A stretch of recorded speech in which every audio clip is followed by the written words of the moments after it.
I'll say. Thank you, Cheryl, Elaine, and Greg. Just fills my heart. Love is my decision. It's up to me to give of my heart. Love is my decision. No one else can tell me to start. And once I decide to change my mind, God will show me how. Love is my decision right here and now. That is perhaps the sweetest song that Daniel Nahmod has written. And if you haven't heard it before, hear it right. and look it up on the internet. But I figured I'd start with that as my title because Valentine's Day was only a few days ago, right? And we can all use more love in our lives, at least I could. And, we all try to extend that into our lives in many ways. For example, perhaps we let someone in front of us in line in traffic or at the grocery store, or we notice people's name tags. They're there for a reason, and so we might engage their names by thanking them, chatting with them. So we do all these things out of loving kindness to experience a deeper love in our lives. And yet, can we experience even more in our lives? And that's the question I have today, and that's why I chose this talk title, Love is My Decision. Maybe I'm the only one, but it's really important to me to look seriously at how I might be putting obstacles in the way of experiencing more love in my life. So you may not know, but in the past several talks that I've given, I've used the term root out the ways that we habitually deceive ourselves in terms of putting obstacles in the way of our expressing or experiencing a greater yet to be. And the thing about repeating something like that over and over again is that it pops up in your own life. And the teacher, needs to learn what you're teaching. I don't know if you've ever noticed that about metaphysics, is that something that you focus on comes back to you multiplied abundantly. So some of you may know that the past month, I've done a lot of traveling. I went to Connecticut for my 98-year-old, 97-and-a-half-year-old mother's funeral. And then, that was in Connecticut, and then 5 days later, I flew to Pensacola to do a memorial service for a friend of ours that was from our former church in Central Florida. And what you probably recognize is that when you are with family and friends, whether they're your own family or other people's family and friends, things may come up. You may get triggered by things, by people, by situations. And it's a great opportunity to root out the ways that you're deceiving yourself about your greater good, or not. So Mom's funeral was, it was a traditional Catholic mass, because that's what she wanted. And when we went to the cemetery, there was a color guard and a gun salute, and because she was a sergeant in the Army Air Corps in World War II. And I held it together pretty well until we were at the cemetery, and they shot the gun off, and they were unfolding the flag, and then they played taps. And that made me, I think, verklempt is the word. And then they folded the flag back up, and I had my arm on my sister and presented the flag to her. So that was pretty intense, and yet it was really sweet to go through all that because that's what she wanted. It was interesting, though, in the Catholic Mass that I was triggered by something. I had grown up in the Catholic faith, and I had rejected it in my 20s because that's what you did back then. But it was something about what the priest was saying about the liturgy, and I became very angry. And then the other voice in my mind said, this is for her, you can't be angry. And yet it would come back up. And so during the whole service, I'm going back and forth like that. And what I recognized is that my anger was directed toward the Catholic Church, and yet everybody that was sitting there were Catholics. All my cousins, all my family members. And so if I was angry, then I was rejecting them. I was rejecting an opportunity to make a decision and change my mind to let more love into my life. You see, this is how this rooting out the ways that we deceive ourselves work. It's having an intention that you're going to be rigorous in watching where your thinking goes, right?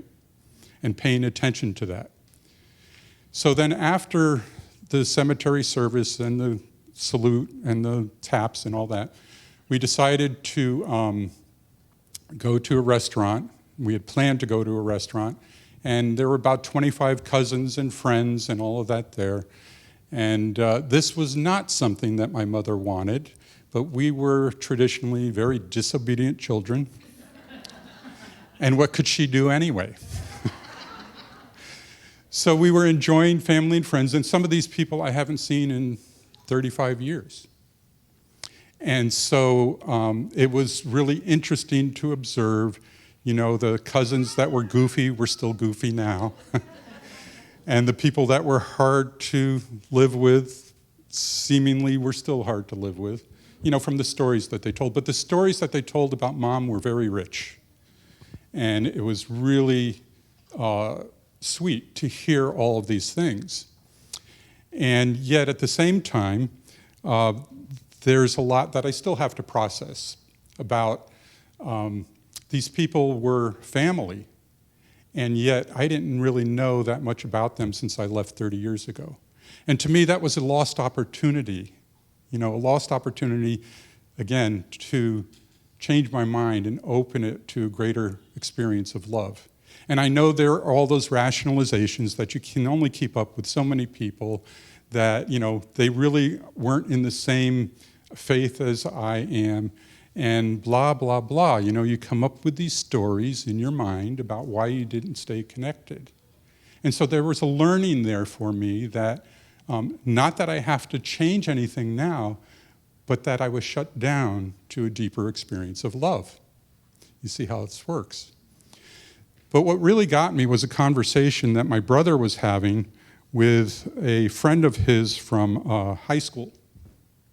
And I had known Stephen, back when they were in high school together and doing their stuff. But they were talking about the now, talking about what they were doing now in their jobs and all of this. And Sean was very impressed with my brother Paul, who had started his own business in consulting and has been fairly successful. And I reiterated that praise to my brother. And I said, yeah, you really are an inspiration to a lot of people. And in the middle of that, he turned to me and said, yeah, right. And it just blew me away. Not because of what he said, but it was in the exact tone and frequency of my mother's voice. You see, my mother, throughout her years, for whatever reason, she was the second to the youngest in a family with 5 girls and 3 boys. And she was a caretaker for all of them. And so maybe, whatever was going on there, that was her fallback position. When people would praise her, she would just say, yeah, right. And I wondered whether this was genetic. And it forced me to look closely at, how do I react to praise? How do I react to compliments? How do I react when somebody recognizes something about me and maybe I'm not ready to hear it? It was very interesting. I don't know if you've ever heard the book, The 5 Love Languages. So my love language is recognition. My wife's is acts of service. And so when she wants something done, I dive right in because I love her and I want to do that service that she wants me to do.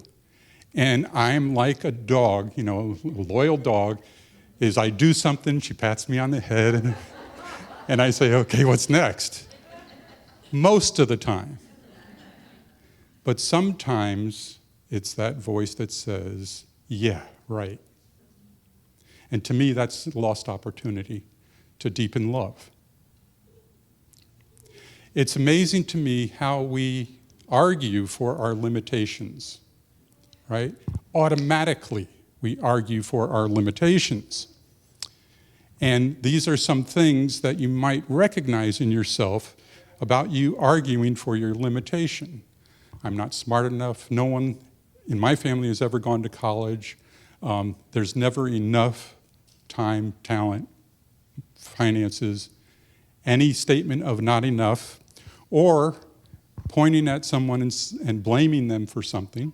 That's an example of arguing for your own limitation. Why are you blaming them? 3 fingers are pointing back at you every time you point. Another is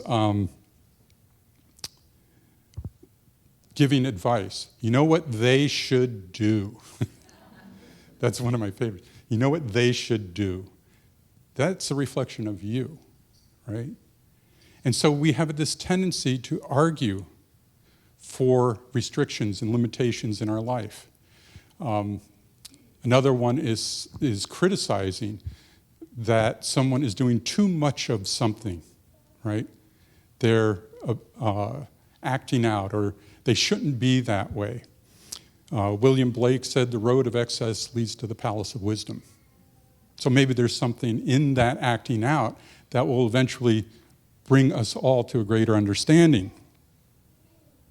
Our job is to become aware of these arguments for limitation. Our job is to become aware of whenever we're diminishing ourselves in some way and looking at all those thoughts, feelings, and emotions that arise and acknowledge them.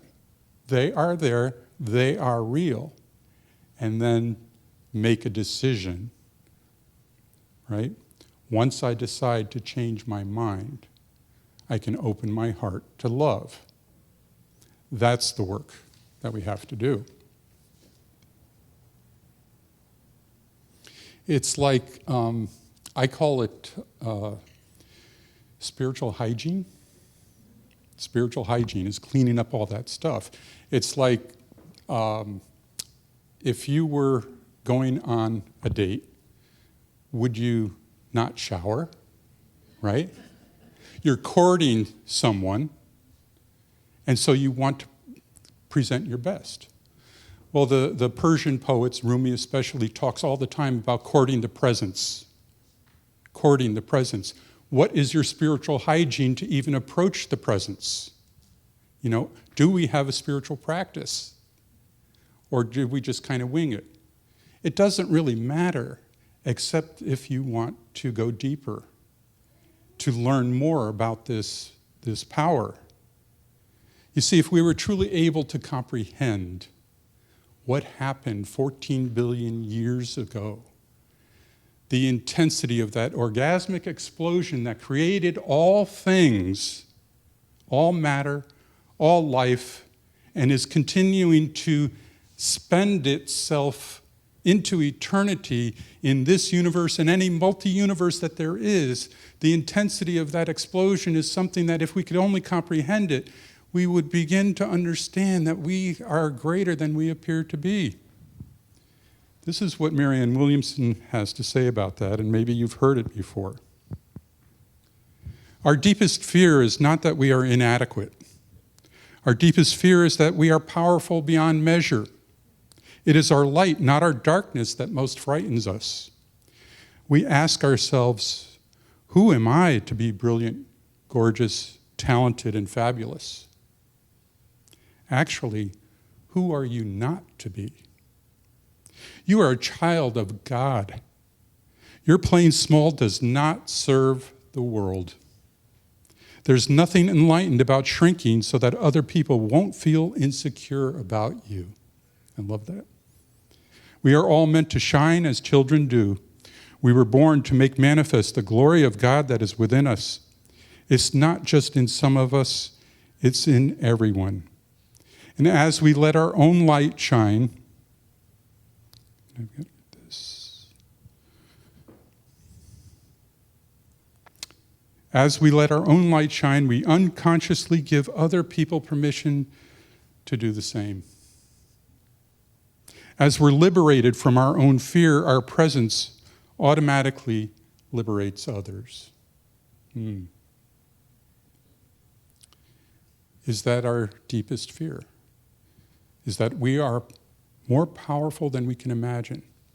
We know in this community, because we're trained to know that there is this power and this presence that is greater than we are, and we can use it. And the question is, are we too shy to step into that place? Do we put up these arguments for limitation against it? If we believe in God, then an argument for our limitation may be seen as blasphemy, right?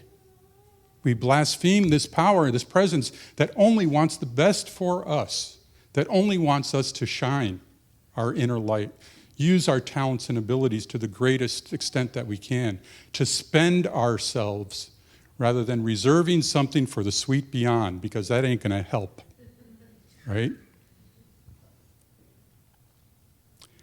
The difficulty here is it's hard to do on our own. It's really a challenge to be alone and trying to figure this out. And this is the value of this community. So we're approaching end times. And what I mean by that is endemic times. We're approaching the end of this. Soon we'll be able to drop the masks. And what will be revealed under the masks? We've been through this tremendous time of change, of uncertainty. And uncertainty is one of the most debilitating energies that we experience. And as we lower our masks, will that uncertainty go away? And chances are it won't, because there's always uncertainty in this world. We seem to be on the edge of things with inflation and possible war and, global whatever. And so this uncertainty becomes a way of life. It's always there. And if we try to handle it on our own, it can be a real challenge. And again, this is the value of our community as we evolve consciousness. We know that the world is going to do what the world is going to do. That's what Ernest Holmes said. The world is going to do what it's going to do. We can decide to change our mind and open our hearts to a greater experience of love. We can learn to be at ease with uncertainty in community, because we know the power of this teaching. We know what we're here to do. And we know that uncertainty is always going to be there. And so what choice do we have? To personally root out the ways that we deceive ourselves, but also as a community, to look at what's in the way of our greatest good. One of my teachers, Dr. Tom Costa from Palm Desert, I believe he was for many years, he said, when the knowledge of the power outweighs the fear of a condition, a healing will occur. I'll say that again. When the knowledge of the power outweighs the fear of a condition, a healing will occur. We have that knowledge of the power. What fear of the condition do we have? This community has gone through tremendous upheaval, with Reverend Josh leaving, then Reverend Nicole leaving, COVID coming up and overwhelming us with our routines and our daily lives. It's shaken this community in many ways. And so the question is then, how do we rebuild that? You talk about hygiene. How can we court a new minister if we're not all that we can be as a community? And so this is the work that we have to do. This is why it's okay to go slow in order to go fast. We're here to create an environment of safety, first of all, that we welcome anybody here. We're here to create an environment of trust, that we can be vulnerable in front of each other, because we all know there's always uncertainty in everyone's lives. That's our common ground. And so we can build trust. We can create an environment of compassion. And perhaps that's the most important one, is to simply love one another, no matter how difficult the appearance may be. And we can create an environment of gratitude. Now, I know that we all individually know these things. Our challenge is to express them in community together. If you remember from my last talk, The Rabbi's Gift, we talked about the monks in the monastery and how they were told that one of them is the Messiah. And what they learned from practicing that, in the off chance that one of you were the Messiah, that they learned extraordinary respect. This is what we're building in this community, is a community of extraordinary respect. And as we do that, we're in a better position to court new spiritual leadership, whatever that looks like. Because the bottom line is, we're here to create a world that works for all, where no child goes hungry, where no one feels unloved, and where prosperity and peace prevail. And so it is.